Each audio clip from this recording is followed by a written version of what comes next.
So cinema అయితే మాత్రం ఎవడు ఎంత ఎక్స్పెక్ట్ చేశాడో అంతకు మించి ఉంటుందన్నమాట. ఈ సీన్ పడలేదేంటి అనే లోపల ఇంకో సీన్ పడిపోతుంది. చాలా పకడ్బందీగా ప్లాన్ చేశారు. అసలు ఎక్కడ ఇన్ని సంవత్సరాలు లేట్ అయింది ఏంటి అని అనుకున్న వాళ్ళకి సమాధానం హరీష్ శంకర్ గారు చెప్పేశారనమాట. ప్రతి ఒక్కళ్ళకి ఇచ్చినమ్మ వాయనం పుచ్చుకుంటున్నమ్మ వాయనం అన్నట్టుగా ఎవరికి ఇవ్వాలో వాళ్ళకి ఇచ్చేశారు.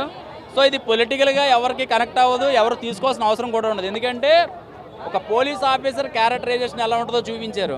కొత్తగా పవన్ కళ్యాణ్ గారు కామెడీ చేస్తే ఎలా ఉంటుందో చూపించారు. ఆయన కొత్తగా డ్యాన్స్ చేస్తే స్టెప్లు వేస్తే ఎలా ఉంటుందో చూపించారు.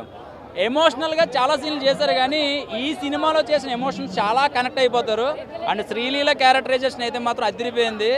తమన్నా గారు కొట్టిన బీజిఎం అయితే మాత్రం ఒక 10 కిలోమీటర్లు పరిగెత్తే బ్లడ్ ప్రెషర్ ఎలా ఉంటుందో 2 గంటలు ఒక్కొక్కడికి నరాలు దిగిపోతున్నాయి బీజిఎంకి. అది ఏం తాగి కొడుతున్నాడో ఏం చేస్తున్నాడో తెలియట్లేదు, కానీ ఎటకారంగా అలా కొట్టేసి వెళ్ళిపోతున్నాడు ఆయన వేరే సినిమాకి.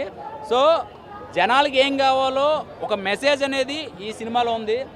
భగత్ సింగ్ అంటే ఏంటి, అసలు స్టోరీ ఏంటి అనేది 4 ఫైట్లు 4 డ్యాన్స్లు వేసేస్తే కాదు. ఈ సినిమా వల్ల జనాలకి ఏం ఉపయోగపడుతుంది, ఒక సింధూర్ అనే ఒక అంతకుముందు జరిగిన ఒక పాకిస్తాన్ వాళ్ళ జరిగిన యుద్ధం ఏంటనేది ఇందులో పాకిస్తాన్ సీన్లు ఉంటాయి. పాకిస్తానోడు పవన్ కళ్యాణ్కి ఫ్యాన్ అయితే ఎలా ఉంటుందో చూపించాడు. సింధూర్ బొట్టు పెడితే మన తెలుగోడు ఎలా పెడతాడు అనేది చూపించారు. సో ఓవరాల్గా హరీష్ శంకర్ గారు నిజంగా మీరు తీసిన సినిమా ఎంతమంది ఏమనుకున్నా కూడా మీరు అలాగా 3 సంవత్సరాలు అలాగా మిమ్మల్ని నమ్ముకున్న ప్రొడ్యూసరు ఈరోజు 2 గంటల సినిమా నిలబెట్టేసిందండి.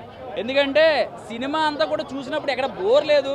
పవన్ కళ్యాణ్ గారికి అదే నడిస్తే లేకపోతే ఏదో ఎలివేషన్ షాట్లు ఇచ్చే కాదు, కథ ఉంది. ఆ కథ చాలా బ్రహ్మాండంగా చూపించారనమాట. అండ్ ఇన్నాళ్ళు చేసిన శ్రీలీల సినిమాల కన్నా ఇప్పుడు శ్రీలీల అయితే మాత్రం ది బెస్ట్ మూవీ అని అనుకోవచ్చు అనమాట. సో ఇంకొక విషయం ఏంటంటే దేవిశ్రీ ప్రసాద్ గారి సాంగ్స్ కానీ బ్యాక్గ్రౌండ్ స్కోర్ కొట్టిన బీజిఎం గారు కానీ మన